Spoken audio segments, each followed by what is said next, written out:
Assalamualaikum warahmatullahi wabarakatuh. Kepada yang terhormat Bapak Ali Nurofik selaku dosen pengampu mata kuliah kajian teks Arab, saya Nuri Daniela Salsabila dengan NIM 2240289 ingin mempresentasikan materi 1 sampai ke 6 dari kajian teks Arab. Materi yang pertama kali ini akan kita bahas tentang fardu wudhu. Kemudian selanjutnya ada pengertian, dalil, dan hukum wudhu.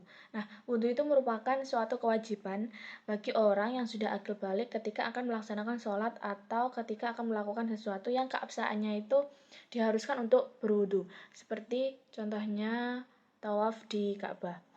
Nah, wudhu itu juga merupakan sarana yang menentukan syarat sahnya ibadah. Menurut Ad-Dirdir Al-Maliki, seorang ulama bermadzhab Maliki, bersuci dengan menggunakan air yang mencakup anggota badan tertentu, yaitu 4 anggota badan dengan cara tertentu.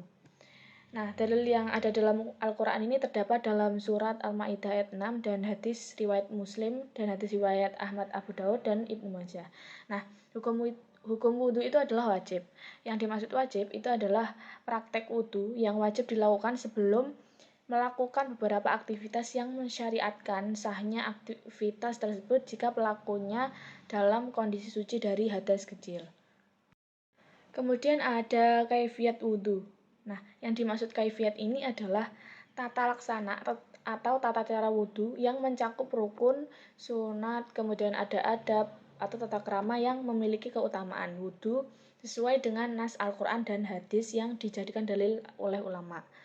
Nah, rukun fardu wudhu itu ada 7.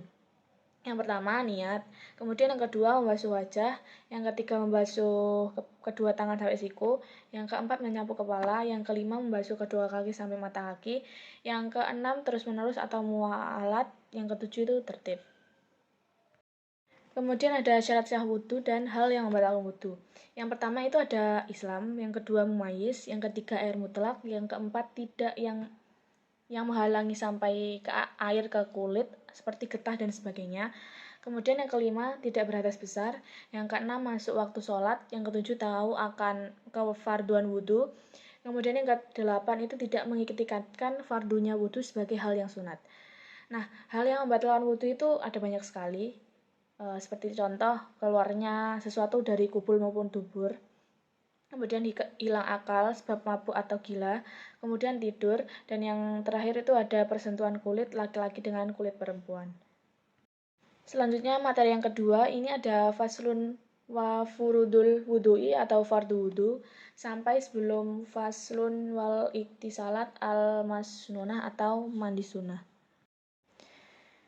Pengertian fardu wudhu dan mandi sunnah. Nah, fardu wudhu itu adalah sesuatu yang diberikan pahala bagi orang yang melakukannya dan tidak berdosa bagi orang yang meninggalkannya. Jadi dalam berwudhu itu apabila fardu atau rukun wudhunya ditinggalkan, maka wudhunya itu tidak sah. Jadi para ulama itu biasa mengistilahkan fardu dengan rukun.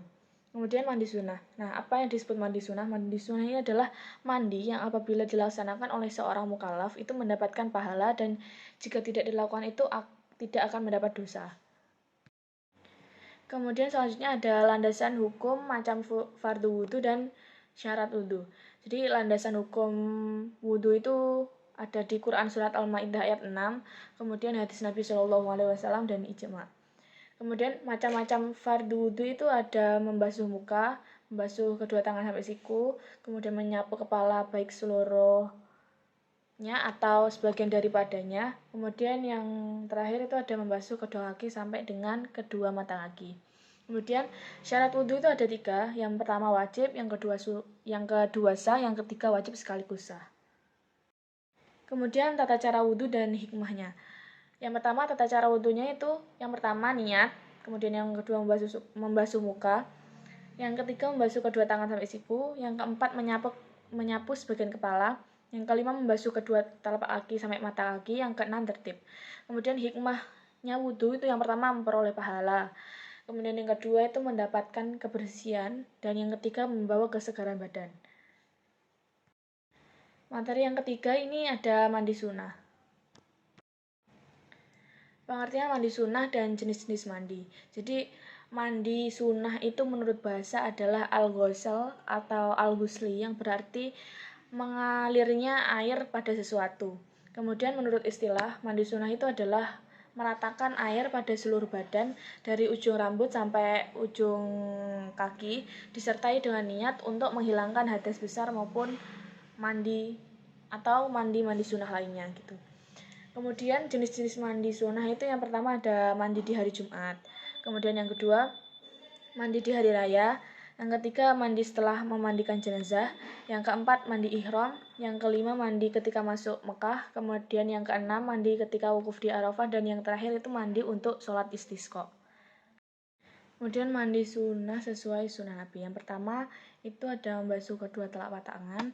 Kemudian yang kedua mencuci atau membersihkan kemaluan. Yang ketiga berwudu. Yang keempat menyiram kepala. Dan yang terakhir itu membasuh seluruh tubuh. Selanjutnya materi yang keempat ada faslun kullu ma'in kharaja min sabi'aini najisun atau perkara yang keluar dari dua lubang adalah najis.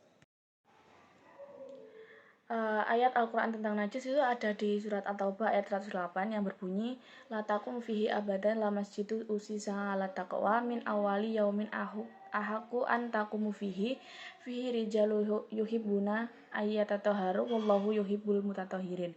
Artinya, dan janganlah engkau melaksanakan sholat dalam masjid itu selama-lamanya. Sungguh, masjid yang didirikan atas dasar takwa sejak hari pertama adalah lebih pantas engkau melaksanakan sholat di dalamnya.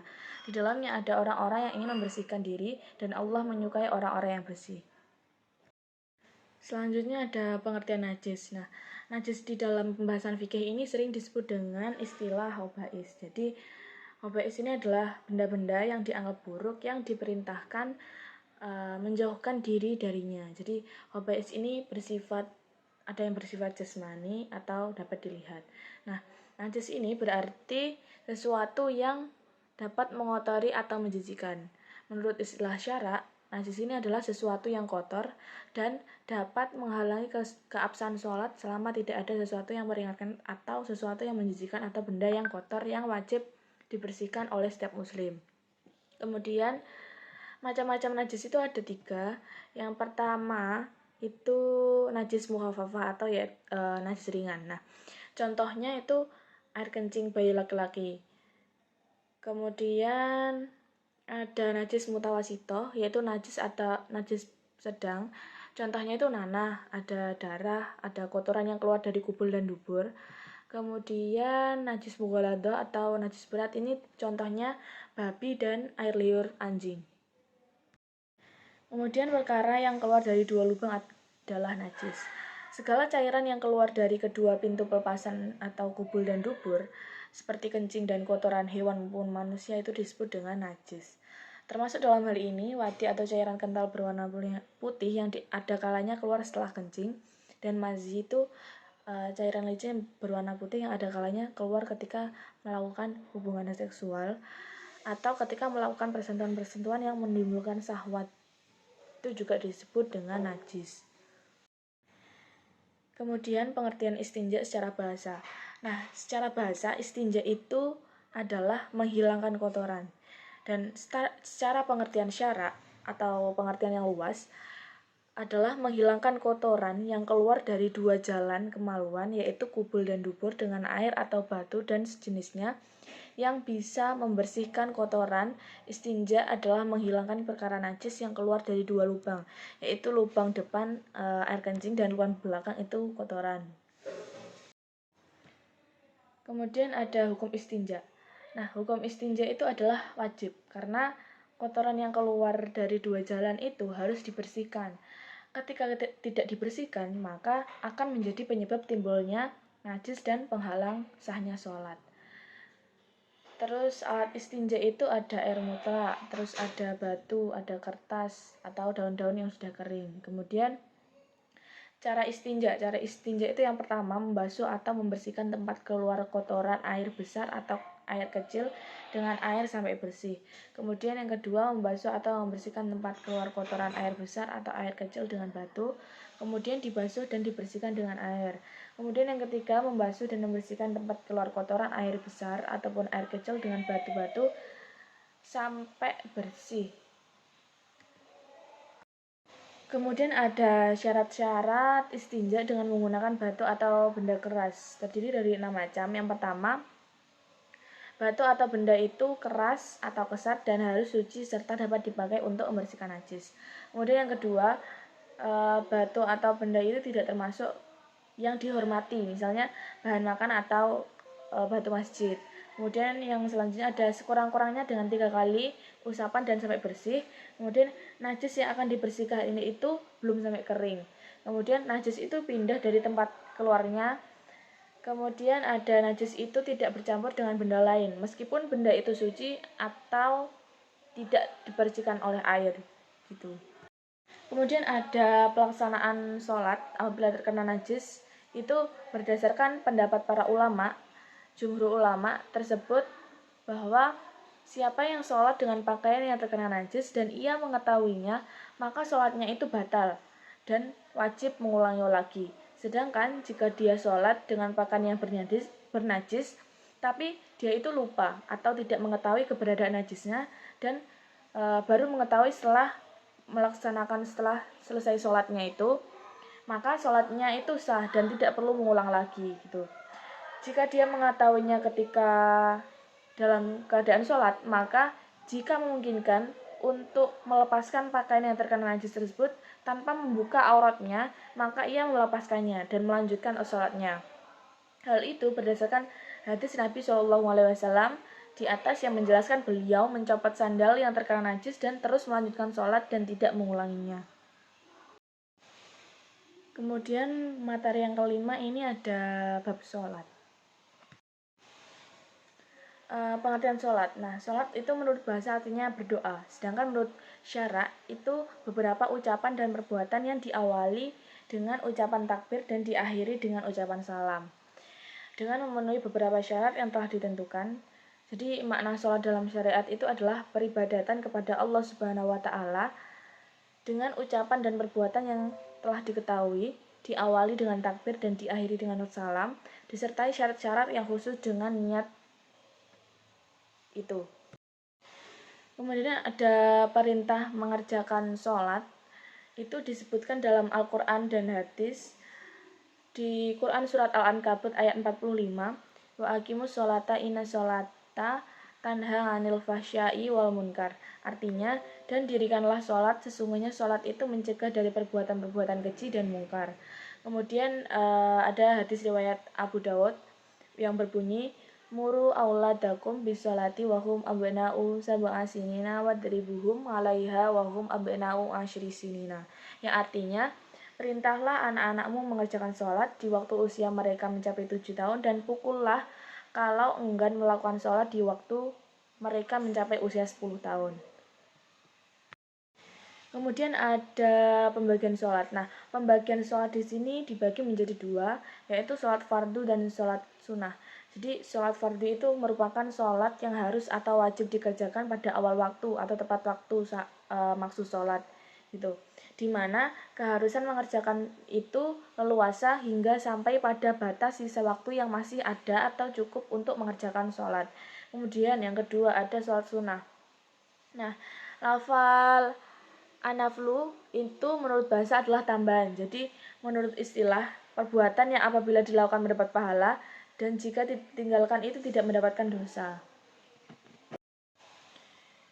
Ada syarat-syarat sholat. Yang pertama ada syarat wajib sholat dan syarat sah sholat. Syarat wajib sholat itu ada 3. Yang pertama Islam, yang kedua balik, yang ketiga berakal. Kemudian syarat sah sholat ini yang pertama ada muslim, yang kedua mengetahui waktu sholat atau sudah tepat waktu, kemudian yang ketiga suci dari hadas besar dan kecil, yang keempat suci badan, pakaian, dan tempat, yang kelima menutup aurat, yang terakhir itu menghadap ke arah kiblat. Kemudian ada hal yang memperbolehkan meninggalkan menghadap kiblat itu yang pertama dalam keadaan sangat mengkhawatirkan, dan yang kedua itu dalam hal sholat sunnah yang dilakukan sewaktu sedang berpergian. Materi yang terakhir ini ada rukun-rukun sholat sampai beda sholat laki-laki dengan perempuan. Di sini ada rukun sholat. Yang pertama itu berdiri apabila mampu. Kemudian yang kedua takbiratul ihram. Yang ketiga membaca Al-Fatihah, yang keempat ruku, yang kelima tumakninah dalam ruku, yang keenam bangun dari ruku, yang ketujuh iktidal atau berdiri setelah ruku, kemudian tumakninah saat iktidal, kemudian sujud, tumakninah saat sujud, duduk di antara dua sujud dan tumakninah. Yang ke-12 duduk terakhir, 13 tasyahud atau tahiyat pada saat duduk terakhir. Yang ke-14 membaca sholawat pada Nabi Shallallahu Alaihi Wasallam saat tahiyat akhir, kemudian salam pertama, dan yang terakhir niat keluar dari sholat dan kemudian tertib. Kemudian ada sunahnya sholat. Nah, sunah sholat sebelum melaksanakan sholat itu ada dua. Yang pertama ada azan dan iqomah. Nah, sunah sholat saat melakukan sholat itu ada dua. Yang pertama tahiyat atau tasyahud awal, kemudian membaca kunut saat sholat subuh dan sholat witir pada pertengahan kedua bulan Ramadan. Nah, kemudian sholat fardu itu ada 5 waktu. Yang pertama sholat duhur, sholat asar, sholat maghrib, sholat isya, dan sholat subuh. Kemudian syarat wajib sholat. Nah, syarat wajib sholat ini ada 3. Yang pertama Islam, yang kedua akil balik, dan yang ketiga berakal. Kemudian sholat sunnah. Sholat sunnah ini ada sholat idul fitri. Kemudian yang biasa kita sebut dengan sholat id. Yang kedua ada sholat idul adha. Kemudian yang ketiga ada sholat gerhana matahari, yaitu sholat yang dilaksanakan pada adanya gerhana matahari tersebut. Kemudian yang keempat itu ada sholat gerhana bulan. Jadi sholatnya itu dilaksanakan dengan adanya gerhana bulan. Kemudian sholat istisqa. Nah, sholat istisqa ini biasanya sholat yang dilaksanakan ketika meminta hujan kepada Allah Subhanahu wa Ta'ala. Kemudian ada sholat sunnah rawatib. Nah, adapun sholat sunnah rawatib ini yang bersamaan dengan sholat fardu itu ada 17 rakaat. Yang pertama itu ada 2 rakaat sebelum sholat subuh, 4 rakaat sebelum duhur, 2 rakaat setelah duhur, 4 rakaat sebelum asyar, 2 rakaat setelah maghrib, dan 3 rakaat setelah isya dengan sholat witir atau ganjil dengan 1 rakaat terakhir. Terus ada 3 sholat sunnah muakkad. Yang pertama itu ada sholat malam atau yang kita sebut dengan sholat tahajud. Kemudian ada sholat duha dan ada sholat taraweh. Kemudian ada persyaratan syahnya sholat. Jadi syarat sah sholat itu ada 5. Yang pertama, sucinya anggota badan dari hadas dan najis. Jadi sebelum kita melaksanakan sholat, itu kita harus pastikan dulu bahwa tubuh kita itu sudah terhindar dari yang namanya hadas dan najis. Kemudian yang kedua, yang pastinya ini ada menutup aurat dengan kain yang suci. Kemudian yang ketiga, ini berdiri dari tempat yang suci. Jadi bukan hanya badan kita yang suci dari hadas dan najis, tapi tempat kita juga dipastikan bahwa itu adalah tempat yang suci gitu. Yang keempat, tahu masuknya waktu sholat. Jadi kita tahu bahwa ini sudah masuk waktunya sholat duhur gitu. Kemudian yang kelima, menghadap kiblat. Kemudian ada gerakan dan bacaan sholat. Jadi tata cara yang disunahkan dalam sholat itu ada 15 cara. Yang pertama itu ada mengangkat kedua tangan saat takbiratul ihram. Kemudian selanjutnya mengangkat tangan saat ruku, mengangkat tangan saat bangun dari ruku, kemudian meletakkan tangan kanan di atas tangan kiri. Selanjutnya ada tawajuh, kemudian membaca a'udzubillah. Kemudian ada mengeraskan suara dan memelankan suara sesuai tempatnya. Kemudian membaca amin, membaca surat setelah membaca Al-Fatihah. Kemudian membaca takbir saat naik dan turun. Kemudian mengangkat Sami'allahu liman hamidah, Rabbana walakal hamdu, dan tasbih saat ruku dan sujud. Kemudian meletakkan kedua tangan itu di atas kedua paha saat duduk. Jadi membuka tangan kiri yang sedang tangan kanan menggenggam kecuali jari telunjuk yang menunjukkan saat tahiyat. Kemudian duduk iftirash pada setiap duduk. Kemudian duduk tawarruk pada duduk yang akhir, dan kemudian salam yang kedua. Kemudian ada beda perempuan dan laki-laki dalam sholat. Nah, sholat perempuan itu berbeda dengan laki-laki dan dalam 5 perkara ini. Kalau bagi laki-laki itu menjauhkan kedua sikutnya dari lambungnya. Kemudian selanjutnya itu laki-laki menjauhkan perut dari kedua pahanya dalam ruku dan sujud. Kemudian laki-laki itu mengeraskan suara di tempat yang dianjurkan mengeraskan suara. Kemudian apabila imam melakukan kesalahan, laki-laki itu mengucapkan tasbih atau subhanallah. Kemudian aurat laki-laki itu antara pusar dan lutut. Nah, bagi perempuan itu mendekatkan sikunya satu sama lain. Kemudian perempuan itu memelankan suaranya di dekat laki-laki, bukan mahram. Kemudian apabila imam itu melakukan kesalahan, jadi makmum perempuan ini bertepuk tangan. Kemudian seluruh badan perempuan itu aurat kecuali wajah dan telapak tangan. Kemudian sedang budak perempuan itu auratnya seperti laki-laki. Sekian yang dapat saya sampaikan materi dari materi 1 sampai materi yang ke-6. Billahi taufiq wal hidayah. Wassalamualaikum warahmatullahi wabarakatuh.